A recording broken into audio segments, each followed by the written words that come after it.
Irmãos, o tema que nós vamos falar ao longo dessa semana é a teologia dos reformadores. Nós vamos falar um pouquinho sobre a história dos reformadores. Não há como falar sobre a teologia dos reformadores sem algumas pinceladas na história dos reformadores, pelo menos os principais deles. Mas hoje, na nossa palestra mais reduzida aqui, no nosso tempo mais curto aqui inicial, eu quero apresentar a vocês algumas considerações preliminares relacionadas à teologia dos reformadores. E quero dizer a vocês que a teologia dos reformadores, ela se desenvolveu como uma espécie de reação a uma teologia que foi crescendo, que foi se formando ao longo de vários séculos. Ao longo de muitos séculos, os reformadores eles não reagiram a uma teologia, a teologia do século XVI ou do século XV apenas. Na realidade, os reformadores eles se insurgiram contra uma herança teológica bastante deturpada que já vinha se desenvolvendo, pasmem todos vocês, desde o século II. É assustador ver os desvios doutrinários que já existiam logo no século seguinte ao século da morte dos apóstolos. Quando nós estudamos a teologia do século II, do século II, a teologia dos chamados pais apostólicos. Pais apostólicos é uma designação dada aos pais da igreja do século II, tanto homens como documentos. Alguns documentos cristãos do século II são chamados também de pais da igreja. Ainda que não sejam pessoas, sejam documentos, são chamados de pais da igreja. São 8, na totalidade. Pessoas e documentos são chamados de pais apostólicos do século II. E quando você lê a teologia presente no século II, já no século II, o cadáver do apóstolo João tinha esfriado na sepultura e já existiam desvios doutrinários aterradores. E um deles, curiosamente, um dos desvios é precisamente algo relacionado àquilo que foi o foco dos reformadores do século XVI, a salvação pela fé somente. Por quê? Porque os teólogos do século II, por causa da influência do helenismo, se deixaram levar fortemente pela ética do estoicismo que dominava a cultura do mundo de então. E deixando-se levar pela ênfase ética do estoicismo, fizeram uma espécie de associação entre o cristianismo e a ética helenista. E o resultado disso foi uma ênfase, entre outras coisas, na salvação não somente pela fé, mas na salvação também, além da fé, na salvação também pela prática das boas obras, pela adoção de uma vida reta. Quando você lê os pais da igreja do século II, a mensagem clara que fica é a seguinte: Cristo morreu na cruz e ele realizou a sua obra abrindo o caminho para que nós pudéssemos nos salvar pelas obras. Cristo realizou ali a expiação e morreu na cruz do Calvário e ressuscitou, abrindo o caminho para que nós pudéssemos nos salvar pelas obras. E alguém vai dizer, mas como pode acontecer da doutrina da justificação pela fé, que foi um dos grandes lemas da reforma do século XVI, já ter sido abandonada no século II, poucas décadas depois da morte dos apóstolos? Como isso pode ter acontecido? E a resposta é essa associação da teologia com a filosofia, com a cultura da época. Os teólogos da época não souberam lidar com isso e fizeram essa associação, talvez querendo ser bem recebidos pelo mundo, talvez querendo ser bem recebidos ou aplaudidos ou bem recepcionados pela elite pensante da época, que era uma elite que adotava especialmente o helenismo com seus padrões éticos, de acordo com algumas vertentes da filosofia helenista. E outro fator importante, a grande proximidade do século II do tempo dos apóstolos. Isso desencorajava o trabalho exegético. Você não encontra um trabalho exegético profundo no século II. Os teólogos se debruçando sobre o texto bíblico e tentando descobrir a intenção autoral e resgatar o sentido natural do texto. Você não encontra isso no século II. Por quê? Parece que nós não nos interessamos em fazer exegese em textos mais recentes. Não temos essa disposição. E essa disposição está praticamente que ausente nos teólogos do século II. E um outro fator também a se considerar é que a ênfase que deve ser dada na justificação pela fé somente, se ela não for dada, de acordo com a análise de alguns teólogos por aí afora, se ela não for dada a cada 30 anos, ela é deixada para trás, porque a natureza humana tende a crer que a salvação é resultado do seu esforço próprio, do seu esforço pessoal. Então, se a nossa geração não enfatizar a salvação pela fé somente, independentemente das obras, se a nossa geração não fizer isso, dentro de 30 anos essa doutrina estará esquecida, porque a natureza humana não se sente confortável com ela, e a tendência da natureza humana é adotar a convicção, a certeza ou a ideia de que o homem pode se salvar por seus esforços pessoais. É algo aterrador perceber isso. Eu me lembro, quando eu era garoto, havia uma certa ênfase na salvação pela fé somente. E eu noto que, recentemente, isso foi abandonado e muitos evangélicos estavam dizendo por aí afora que não bastava a fé para ser salvo, que era necessário o crente fazer a sua parte. Isso mudou um pouquinho com a comemoração dos 500 anos da Reforma, aí há uns 2 anos atrás. Mudou um pouquinho isso aí, parece que entrou de novo na cabeça, começaram a enfatizar de novo a salvação pela fé somente. Mas num dos meus debates lá no programa Vejam Só, onde eu vou com uma certa frequência, eu fui debater com o pastor ali sobre calvinismo e arminianismo, que é o tema que mais me chamam para debater lá no programa. E o pastor Heber Cocarelli perguntou para o meu opositor o seguinte: como o homem é salvo? Ele disse: é pela fé. E o pastor Heber Cocarelli, tentando cutucar um pouquinho, disse: mas só isso? É só crer em Cristo? E aí o pastor respondeu: não. Depois que ele crê, tem também que fazer algumas coisas. Ele respondeu assim. Eu disse: estou debatendo com católico romano, então, porque não estou mais debatendo com pastor, estou debatendo com papista, com romanista, porque isso não é teologia reformada, isso não é teologia da reforma, isso não é teologia protestante, isso não é teologia paulina, isso não é teologia bíblica, isso não é nada. Isso aí são invenções procedentes aí de uma tradição antiga que deve ser abandonada, deve ser realçada a cada 30 anos para ficar na cabeça das pessoas, para que elas não abandonem isso. Enfim, nós percebemos já no século II o abandono de doutrinas que os reformadores terão que brigar para trazer de volta a mentalidade dos crentes. E a coisa caminha assim. Quando nós caminhamos um pouquinho mais na história da igreja cristã, e nós chegamos no século IV, mas no finzinho do século IV, nós nos deparamos com a tradução, uma tradução que foi adotada pela Igreja Católica Romana, pelo romanismo, uma tradução oficial, uma tradução válida, e uma tradução que deve ser acolhida como uma tradução marcada por autoridade, que é a tradução de São Jerônimo da Bíblia, que é a Vulgata Latina.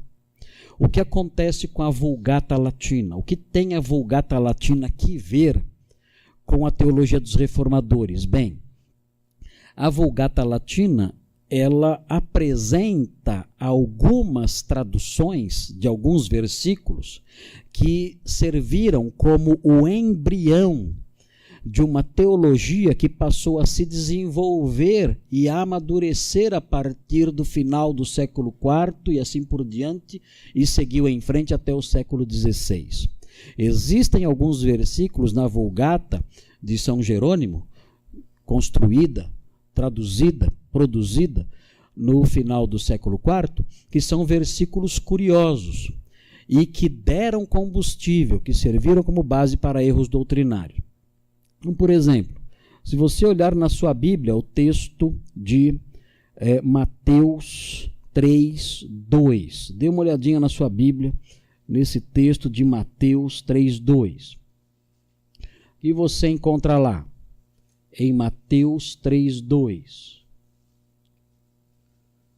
O texto diz assim, você olha o texto, aí você vê que é a pregação de João Batista no deserto da Judéia. E o versículo diz assim, arrependei-vos, porque está próximo o reino dos céus. Essa é a nossa tradução aí, feita pelo calvinista João Ferreira de Almeida. Todo arminiano tem que engolir isso, lamento, né? Mas fazer o quê? Cada vez que o arminiano abre a Bíblia em português, ele tem que reconhecer, isso aqui está aqui porque um calvinista fez. Enfim, esse não é o nosso assunto. Mas, quando você olha para a Vulgata Latina, você se depara aqui com uma tradução que é a seguinte, penitenciadite. Arrependei-vos é traduzido como penitenciadite. E o que isso transmite? Que ideia isso transmite? Né? No português seria penitenciai-vos. Penitenciai-vos porque está próximo o reino dos céus. Essa ideia de pagar penitência recebe aqui, nessa tradução de São Jerônimo, recebe aqui um reforçozinho. Na realidade, a ideia de pagar penitência não surge aqui na Vulgata Latina. Se você ler a obra do século II, O Pastor de Hermas, que é do século II, a ênfase do Pastor de Hermas é na penitência. Ele enfatiza a penitência e o batismo. Duas coisas que o Pastor de Hermas enfatiza já no século II como fundamental para a salvação. A penitência e o batismo. E a penitência envolve o quê? Envolve a confissão e, num desenvolvimento posterior, a aplicação do castigo pessoal. Isso é penitenciar-se. Então, quando nós nos deparamos com esse texto traduzido dessa maneira, nós encontramos aqui um embriãozinho de uma ideia que vai se desenvolver ao longo do tempo e contra a qual Martinho Lutero e os reformadores vão se levantar. A ideia de quê? De que o perdão dos pecados vem, entre outras coisas, pela penitência. No batismo, segundo a visão medieval, no batismo os seus pecados são lavados quando você é batizado. É por isso que a criancinha lá, ela é batizada pequenininha, e aí se ela morrer não tem problema nenhum, porque o batismo lavou os pecados dela. Então, se a criança morre sendo batizada, não tem problema nenhum, porque o pecado original é lavado ali pelo batismo. Mas como se livrar dos pecados que são cometidos depois do batismo? O batismo resolve os pecados ali da pessoa no momento que ela é batizada, segundo aí a visão medieval. Agora, como eu resolvo os pecados que são cometidos depois do batismo? A resposta é simples na visão medieval? Através da penitência. Através da penitência, eu posso me livrar dos pecados que são cometidos depois. É claro que eu não vou conseguir pagar penitência para todos os pecados que eu cometo depois do batismo. Mas, para isso, eu posso contar com as missas feitas por minha alma depois da minha morte.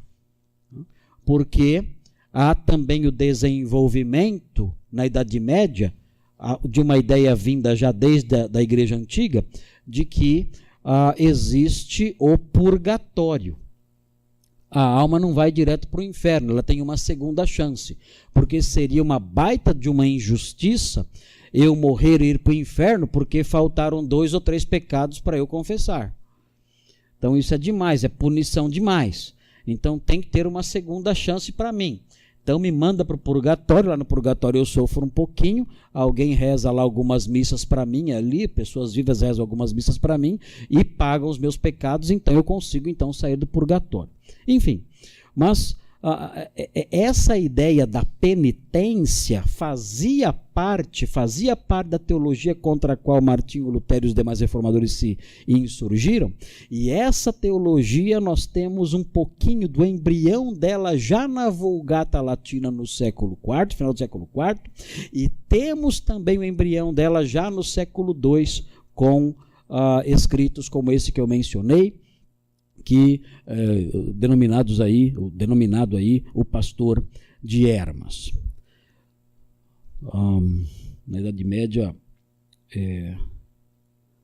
a penitência é elevada ao nível de sacramento por Pedro Lombardo nas suas sentenças.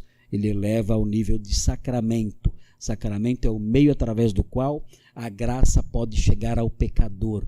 Como é que eu posso me apropriar da graça de Deus? Através dos sacramentos. E Pedro Lombardo apresenta 7 sacramentos. Um deles, um dos principais, a penitência.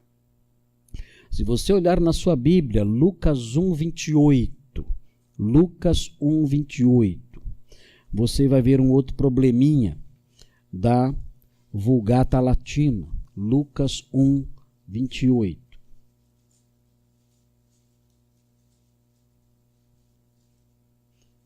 É o anjo Gabriel falando com Maria. E veja aí o que ele fala. E entrando o anjo aonde ela estava, disse: Alegra-te, muito favorecida. Como é que ficou isso na Vulgata Latina? Ficou assim: ave cheia de graça. Note bem, no texto original, ela é alguém que recebe graça. Maria é favorecida. Já no texto da Vulgata, ela é cheia de graça. Ela pode, inclusive, no desenvolvimento posterior aí da teologia romanista, ela pode, inclusive, sendo portadora de tanta graça, ela pode, inclusive, ministrar graça às pessoas. Então, você vê aqui, no século IV já, elementos aí do culto a Maria. E isso com um fundamento na Escritura. Ela é cheia de graça. Maria é cheia de graça. E sendo cheia de graça, ela pode conceder graça. Quando nós olhamos o texto, nós aprendemos que não é isso que o texto significa, não é isso que o versículo ensina. O versículo ensina que ela recebeu graça, que ela foi agraciada. Mas um erro de tradução fez com que séculos e séculos de desvio doutrinário recaíssem sobre a humanidade. Então, se você é seminarista, vai ser seminarista na Charles Spurgeon, e você fala assim: estudar grego não importa, acho melhor você repensar as suas convicções, porque Você vê aqui, no caso do arrependei-vos, traduzido como penitenciai-vos, você vê aí 1000 anos de gente dando chicotada nas costas porque alguém traduziu errado uma palavra. E até hoje tem gente dando chicotada nas costas e subindo escada de joelho porque Jerônimo traduziu errado uma palavra. Então é bom você estudar grego direito e se dedicar à exegese e ao estudo sério da teologia, porque erros teológicos não são meros erros intelectuais. Erros teológicos, de uma forma ou de outra, ele arruma um jeito de descer para a vida pessoal, para a vida prática das pessoas. Desvios doutrinários nunca ficam na estratosfera. Desvios doutrinários nunca ficam no âmbito meramente cerebral. Os desvios doutrinários, de um jeito ou de outro, eles arrumam um caminho de descer do cérebro para as mãos e para os pés e influenciar o modo de vida das pessoas. Nós vemos até hoje, se vocês chegaram aqui agora há pouco, vocês viram aqui uma igreja católica aqui ao lado, né? E certamente algum grau de veneração a Maria vai ser realizado nessa celebração. E uma das causas desse desvio está aqui numa tradução equivocada do texto bíblico. Então nós temos que levar isso muito a sério. Aliás, no Brasil tem sido muito fraco o trabalho dos pastores no campo da exegese, no campo da hermenêutica. Os sermões dos púlpitos brasileiros não têm sido sermões que nascem, que resultam do trabalho exegético, do trabalho hermenêutico. Geralmente são compartilhar de insights pessoais. E isso, cedo ou tarde, vai chegar no modo de vida, vai atingir o modo de vida das pessoas. E já tem atingido, na verdade já tem atingido. Um outro erro da Vulgata Latina, Efésios 5,32. E os reformadores tiveram que insurgir contra isso, contra a mariolatria, contra o ensino acerca das penitências. Eles tiveram que se insurgir contra isso. E você vê também Efésios 5,32.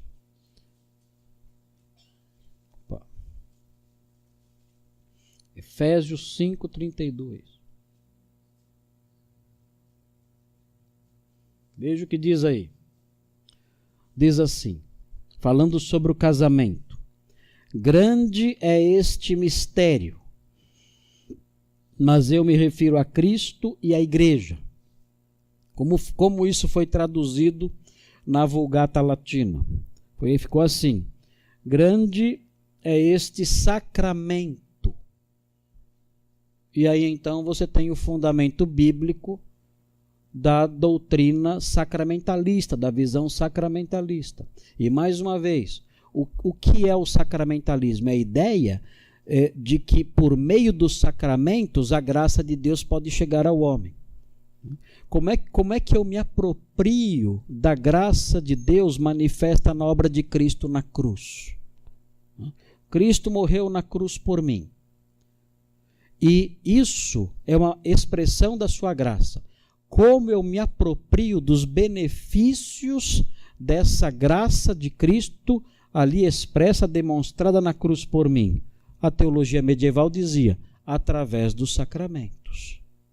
Mas existem sacramentos? Claro que existem sacramentos. Há menção de sacramentos na Bíblia? Claro que há menção de sacramentos na Bíblia. Cadê? Efésios 5,32. Olha aqui. Grande é este sacramento. O que acontece então? O que acontece é que em 1453 houve a queda de Constantinopla, a invasão do sultão Maomé II, e os muçulmanos tomaram Constantinopla. E Constantinopla, de fala grega, caiu foi o último bastião cristão ali na parte oriental do Império Romano, e quando Constantinopla caiu, claro, houve muitas pessoas fugiram de Constantinopla, dos horrores da invasão e tudo mais. A invasão de uma cidade naqueles dias era simplesmente brutal, eram crimes terríveis, eram praticados nessas invasões. Constantinopla, uma cidade enorme, uma cidade grande, caiu ali sob as mãos cruéis, sobre o peso cruel do domínio ali de Maomé II. E intelectuais, sábios, estudiosos fugiram para o Ocidente. E quando eles fugiram para o Ocidente, o que foi que eles levaram? Quando um intelectual tem que salvar alguma coisa na sua casa que está pegando fogo, o que é que ele salva? Salva os livros. E foi o que aconteceu. Então, os intelectuais de Constantinopla, quando fugiram de Constantinopla e fugiram para o Ocidente, eles salvaram seus livros e levaram consigo seus livros. Isso fez com que o Ocidente tivesse contato com o grego, as línguas clássicas. E, naquela época, então, começa como que surgir aí, desenvolver-se aí uma espécie de humanismo voltado mais para a literatura, em que os intelectuais de então valorizam intensamente as letras clássicas. E, tendo contato com o grego, começam a estudar o Novo Testamento. O Novo Testamento foi escrito em grego.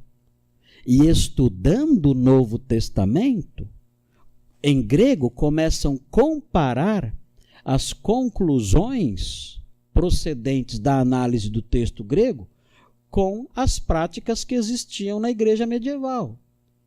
Então olharam ali, peraí, o que diz aqui? Penitenciai-vos? Não, o texto não fala penitenciai-vos. O texto fala arrependei-vos. Cheia de graça? Não, o texto não fala cheia de graça. O texto fala que ela foi agraciada. Grande é esse sacramento? Não. O texto não fala que grande é este sacramento. O texto fala grande é este mistério. Então, esse acesso ao Novo Testamento grego fez com que os humanistas da época, os humanistas cristãos da época, os humanistas voltados para a literatura clássica, comparassem a igreja dos seus dias com a igreja do Novo Testamento. E descobriram que existia um abismo enorme, não só em termos doutrinários, mas também em termos de funcionamento, em termos estruturais. Descobriram isso e disseram, notem, vejam, o que nós temos na realidade hoje não tem nada a ver com o cristianismo. O que nós estamos ensinando, o que nós estamos ouvindo, o que nós estamos aprendendo, não tem fundamento nenhum no cristianismo autêntico, no cristianismo dos apóstolos. A igreja que nós conhecemos e que nós amamos e que nós defendemos e para a qual trabalhamos, não tem conexão nenhuma, não tem semelhança nenhuma com a igreja que nós descobrimos, que nós encontramos nos escritos do Novo Testamento, em Atos e nas epístolas. Não há conexão nenhuma, ligação nenhuma entre essas coisas. Então, esse movimento humanista voltado para as letras clássicas foi um dos responsáveis pela Reforma Protestante. Os reformadores, eles eram todos eles humanistas. Eles eram todos eles estudiosos das letras clássicas. E debruçando-se ali sobre o texto bíblico, fizeram essas grandes descobertas e desenvolveram então uma teologia mais puramente bíblica. Quando se fala então de teologia dos reformadores, nós falamos de uma reação contra uma teologia deturpada que veio amadurecendo aí ao longo de séculos, e de uma teologia mais fundamentada nas Escrituras, levando-se em conta as Escrituras em seus textos originais, em suas línguas originais. Então, a teologia dos reformadores é isso, é a resposta bíblica tardia a uma teologia que ao longo de 15 séculos foi se desenvolvendo sobre bases que não eram bases legítimas. Você vê um outro fator que também marcava a teologia nos dias em que os reformadores apresentaram essa reação bíblica ao cenário teológico do seu tempo. O problema da autoridade. A teologia dos reformadores, ela teve que lidar com duas ênfases. Uma delas, a forma como a graça salvadora de Deus alcança o homem. Esse era um tema central, esse foi um tema central da teologia dos reformadores. Como a graça salvadora alcança o homem. Como o homem pode desfrutar da graça salvadora. Esse era um tema que eles tiveram que resgatar. Porque, como eu disse, desde o século II, e aí no desenvolvimento todo da teologia medieval, teologia antiga e medieval, a graça salvadora, ela deixou de ser compreendida. Claro que houve a atuação de Santo Agostinho na virada do século IV para o século V, nos seus debates contra o monge britânico Pelágio, em que ele realçou bastante a graça de Deus. Mas, ainda que Santo Agostinho tenha saído vitorioso do debate contra Pelágio e contra o sucessor de Pelágio, que foi o Luciano de Eclano, ainda assim a igreja, na sequência aí do seu desenvolvimento teológico, ela foi semi-pelagiana, sempre dando uma ênfasezinha aí nas obras para a salvação. A teologia da reforma, então, ela teve que lidar com isso, como a graça de Deus alcança o homem, como o homem se apropria, se beneficia da graça salvadora de Deus. Pela análise do texto bíblico puro, nas línguas originais, Martinho Lutero e os demais reformadores, eles descobriram o seguinte: olha, só existe uma forma por meio da qual o homem pode desfrutar da graça salvadora de Deus. O homem é salvo pela graça, e isso é mediante a fé somente. E desenvolveram, mas aí alguém diz, mas então as boas obras não têm lugar nenhum? Os reformadores sempre realçaram o seguinte: olha, a fé que salva é uma fé somente, mas ela não é uma fé sozinha. Ela é a fé somente que salva, mas essa fé que salva somente, ela não vem sozinha. Essa fé salva e também transforma. De maneira que o homem, quando crê com essa fé sobrenatural, salvadora, que é dom de Deus, ele não somente passa a ser justificado, tem a sua culpa removida e se torna um herdeiro de Deus e inocente aos olhos dele. Mais do que isso, além de ser alguém perdoado e justificado, esse homem que teve essa fé somente, esse homem é também santificado, transformado por essa fé, se torna uma nova criatura, e é aí que entram as boas obras. Essa é a resposta clássica dos reformadores. Então a teologia da reforma lidou com isso, realçando aí a importância da compreensão de como a graça de Deus é apropriada, entre aspas, pelo homem, é somente pela fé. Mas um outro item da teologia que os reformadores tiveram que abordar era algo relacionado com a autoridade. Notem bem, os reformadores não tiveram que se preocupar muito com teologia própria, o que a gente chama hoje de teontologia. A gente não usa mais a expressão teologia própria. Vocês que vão começar a estudar na escola Charles Spurgeon não vão mais encontrar quase essa expressão nas suas leituras, nos seus estudos teológicos, a expressão teologia própria. Eu, no meu tempo, quando eu comecei a estudar teologia, em 1983, os livros traziam essa expressão, teologia própria, que era uma espécie de tradução aí do inglês. Hoje em dia não se usa mais isso. Hoje em dia as pessoas falam sobre teontologia, o estudo do ser de Deus. A Reforma Protestante mexeu muito pouco, lidou muito pouco com teontologia, como Deus é, os seus atributos e tudo mais, a Trindade. A Reforma Protestante quase não lidou com essas questões.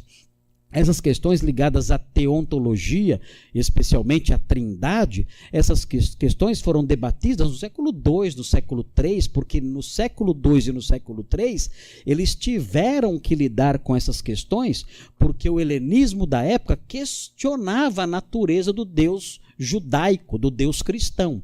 Então eles tiveram que apresentar apologias acerca da natureza do Deus cristão e provar ali para os seus oponentes que o cristianismo fazia sentido. Então, no século II, no século III,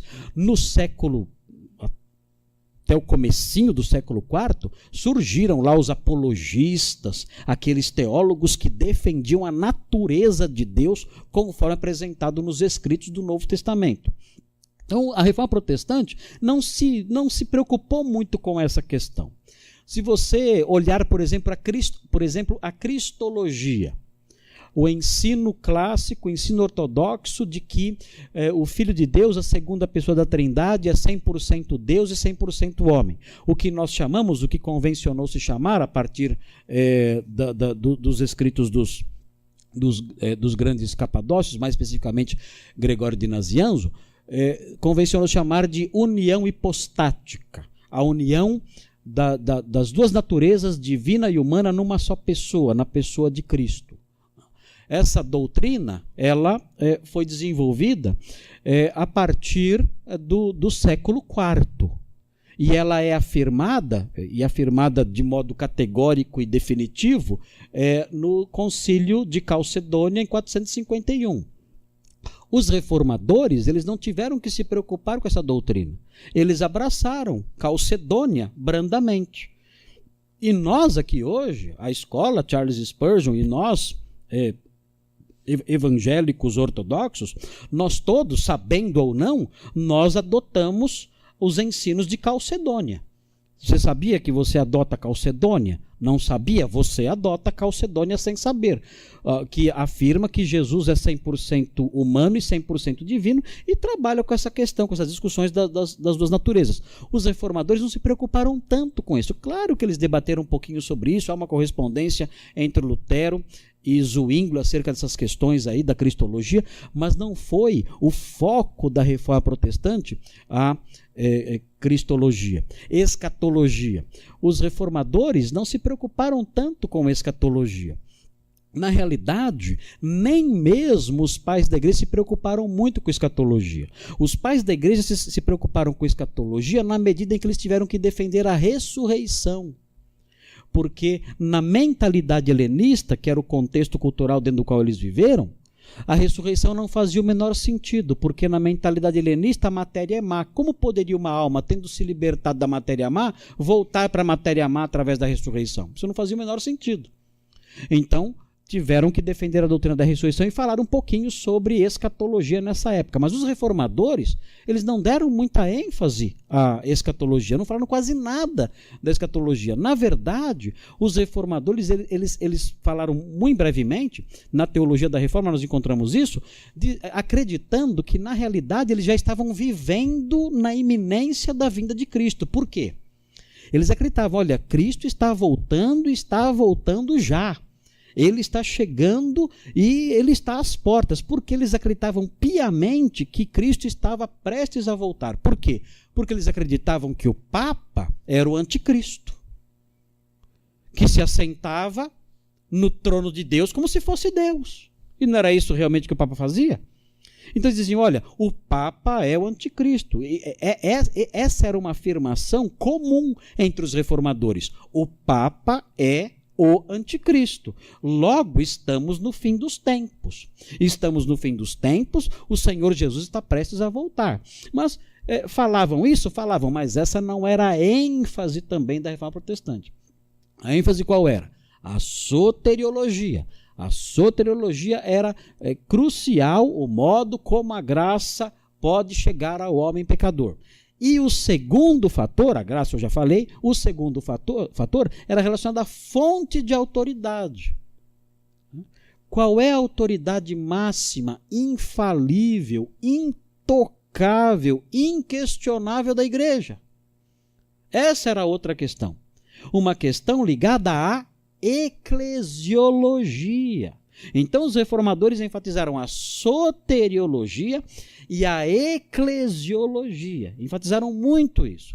E no campo da eclesiologia, eles debateram bastante sobre a doutrina ligada à ceia do Senhor, falaram muito sobre a ceia, o debate sobre a ceia, fez até com que eles brigassem, como nós veremos aí. Lutero brigou com Zwinglio, virou a cara para ele, não deu a mão para ele e foi embora. Os dois ficaram de mal pro resto da vida, nunca fizeram as pazes, discutiram muito essa questão. Cristo está presente na ceia ou não? Cristo está presente nos elementos ou não? O que significa a expressão isto é o meu corpo? É uma metáfora ou é uma sinédoque? Se é uma metáfora, então, isto é o meu corpo, significa isto é como se fosse o meu corpo. Se é uma sinédoque, então isto é o meu corpo mesmo. E o que era, então? Uma metáfora ou uma sinédoque? Lutero dizia, é uma sinédoque. Zwinglio dizia, é uma metáfora. E os dois brigaram e ficaram de mal e não fizeram as pazes, não. Uma questão eclesiológica, algo ligado ao funcionamento da igreja. Mas a questão principal que mexia e que levava, inclusive, a rompimentos, não entre eles, mas com o sistema eclesiológico estabelecido, eclesiástico estabelecido então, era a questão da autoridade. O que ou quem é ou o que é a autoridade máxima na igreja? Dentro da visão medieval, a autoridade máxima da igreja era a Bíblia, mas não a Bíblia somente. A autoridade da igreja também residia, também repousava na tradição. E o que era chamado de tradição? Tradição é algo ligado ao que é entregue. A tradição envolvia os concílios, as decisões dos concílios, os documentos eclesiásticos, as decisões papais, as interpretações dos teólogos antigos. Tudo isso era tradição e tudo isso era fonte de autoridade, além da pessoa do Papa. O Papa era tido como sucessor de Pedro, e sendo sucessor de Pedro, ele era o chefe de toda a igreja, porque era entendido que Pedro tinha sido chefe do colégio apostólico.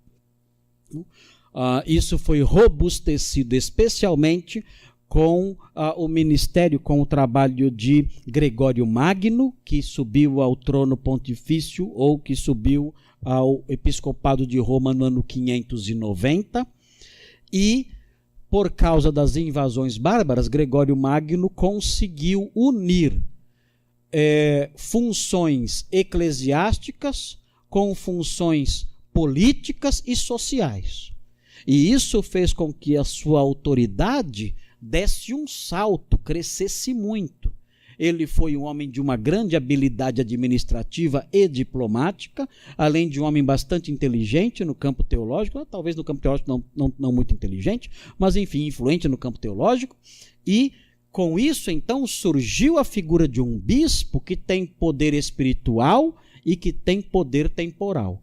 E essa figura surge exatamente no comecinho da Idade Média. E essa figura, então, se perpetua e cresce por uma série de outros fatores que vão se desenvolvendo aí com o passar dos séculos. E então nós temos lá a figura do Papa como autoridade suprema sobre a Igreja, e a tradição como autoridade sobre a Igreja, e numa dimensão bastante estreita e até sujeita ao Papa e à tradição, a Bíblia. Então o que os reformadores fazem? Eles têm que lidar com isso. A teologia dos reformadores teve que mexer com a questão da autoridade. E o que eles afirmaram? Eles disseram o seguinte: olha, em termos de autoridade sobre a Igreja, o nosso refrão é o seguinte: sola Escritura. Sola Escritura. Somente a Escritura é autoridade sobre a Igreja. Nós não aceitamos a autoridade dos papas, dos concílios, dos escritos antigos, dos pais. Essas fontes todas podem ser autoridades num campo mais secundário, mas a autoridade suprema da Igreja está nas Escrituras, porque o Espírito Santo fala através das Escrituras. Então a teologia dos reformadores realçou também esse campo, além da soteriologia, o campo da eclesiologia. A autoridade suprema procede das Escrituras, porque nas Escrituras Deus balbucia conosco. Ele se humilha ao adotar a nossa linguagem e conversar conosco e se revelar a nós no nosso nível. E é ali que está a verdade inerrante e infalível, e é ela somente que deve ser nossa regra de fé e prática. Então, se eu quiser abraçar a teologia dos reformadores na sua essência, eu tenho que resgatar e adotar o ensino de que a graça salvadora de Deus pode beneficiar o pecador unicamente pela fé, e não pelas obras, mas unicamente pela fé, e eu tenho que reconhecer a Sagrada Escritura como fonte suprema de autoridade sobre a Igreja. Formando a teologia sobre essas duas bases, eu vou poder dizer: eu sou basicamente alguém que abraça a teologia dos reformadores. Tomando todo um cuidado. Por quê? Porque a teologia dos reformadores, além de ser essa reação contra a autoridade do Papa e da tradição, além de ser uma reação também contra a ideia, a soteriologia sacramentalista, ela também foi uma reação contra o casamento da filosofia com a teologia. E esse é um fator que deve ser bastante realçado, especialmente hoje em dia, porque a filosofia sempre paquera a teologia. Sempre. Sempre a filosofia é uma mocinha paqueradora. E ela é bonitinha. Ela é charmosinha. Ela é moderninha. Ela é atraente. E a teologia vira e mexe e ela dá uma piscadinha para a filosofia dar uma paqueradinha com ela. O problema é que às vezes as duas começam a namorar e até se casam. E quando isso acontece, o filho que nasce é feio. Você fala: nossa, mas o pai é bonito, a mãe é bonita, mas o filho é feio. Né? O filho é feio. Né? Na igreja antiga, houve o casamento. Você vê o helenismo casado com a teologia cristã. E o filho feio, qual foi? Justificação pelas obras. Né? A atração ali pela ética estoica, que encantou os teólogos da época, né? Fez com que a teologia se dobrasse ali, sacrificasse a justificação pela fé somente, e surge então o filho feio, que é a justificação pelas obras. No período medieval, a partir do século XI, surge o escolasticismo. E o que foi o escolasticismo? O escolasticismo pretendia unificar toda a verdade.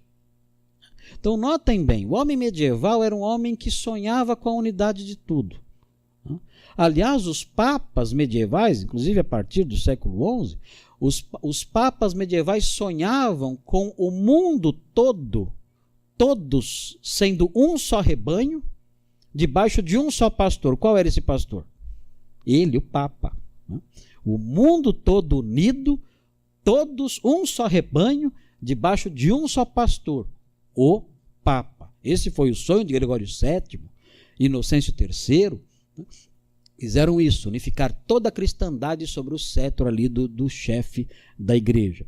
E não somente nesse campo, no campo administrativo, no campo do funcionamento da igreja, mas também o homem medieval, a partir do século XI, na época do escolasticismo, também tenta unificar o pensamento, unificar a verdade. E onde estava a verdade?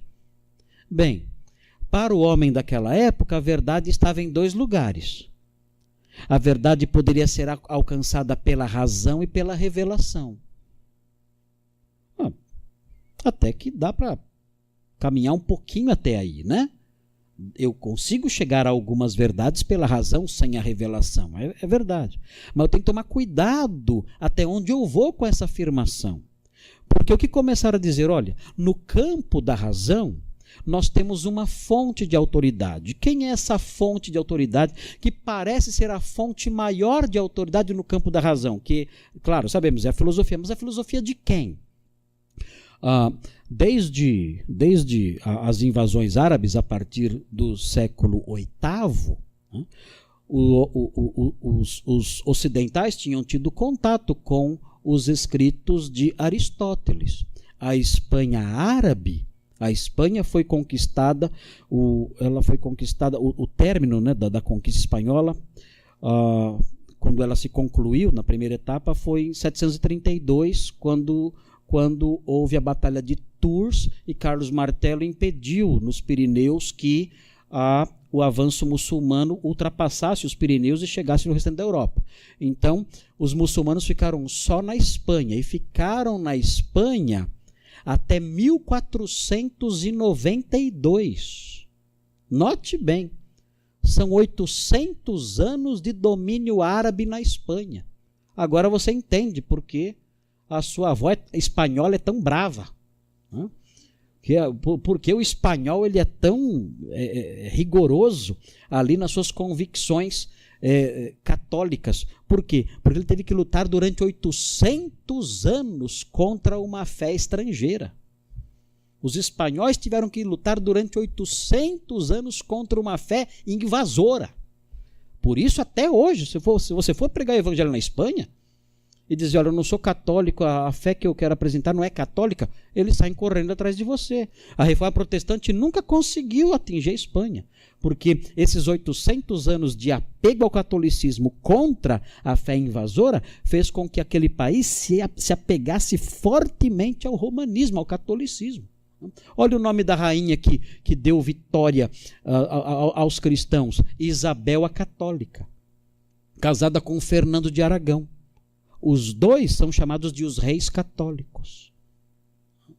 A Inquisição foi mais forte aonde? Nesse país. Por quê? O rigor terrível ali contra uma religião estrangeira.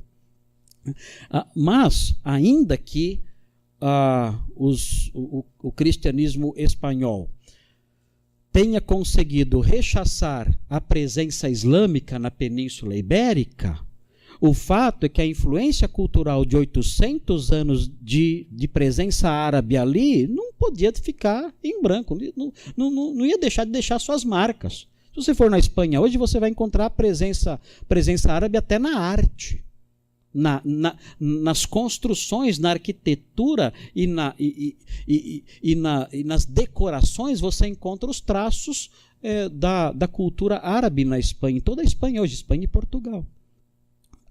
Agora, a presença dos árabes ali fez com que Aristóteles fosse conhecido. Não somente isso, mas também o fenômeno das cruzadas fez com que os ocidentais tivessem contato com o Oriente e contato com Aristóteles também. Então, admiraram a filosofia de Aristóteles. E admirando a filosofia de Aristóteles, disseram, bom, nós temos então uma fonte de autoridade. Que fonte de autoridade é essa? Para a razão, a fonte de autoridade é Aristóteles.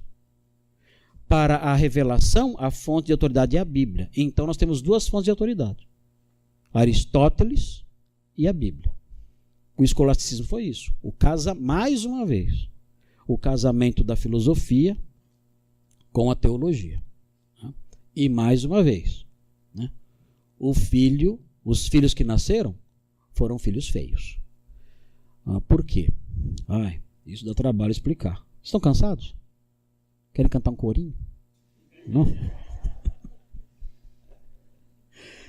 É porque, diferente da visão platônica, na visão platônica existe o mundo das ideias. Os universais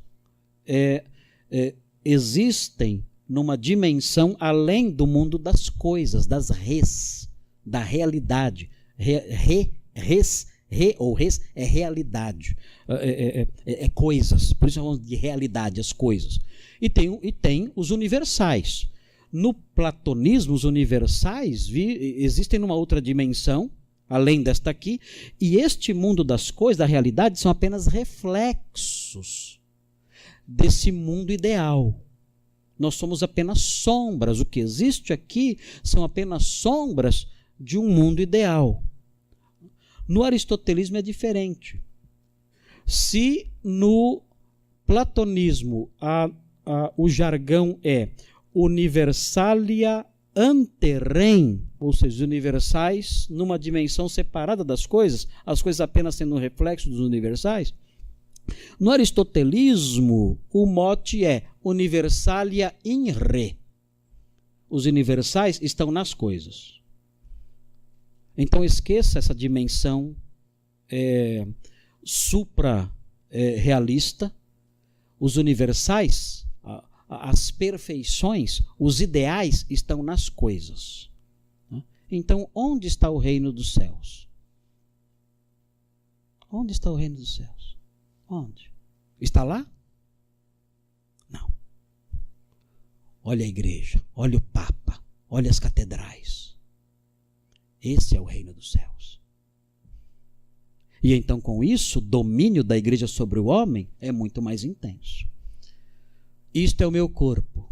Onde está o corpo de Jesus? Está lá? Não. O corpo dele está aqui. Doutrina da transubstanciação. Simplesmente a aplicação do aristotelismo à Eucaristia. Então, o corpo de Jesus está aqui. Tem lá, claro, a dimensão dele no céu, mas os universais estão nas coisas. O corpo de Jesus está aqui. Quando você come a hóstia, você come carne, sangue, olhos, unhas, cabelos de Jesus. Literalmente, que os universais estão aqui.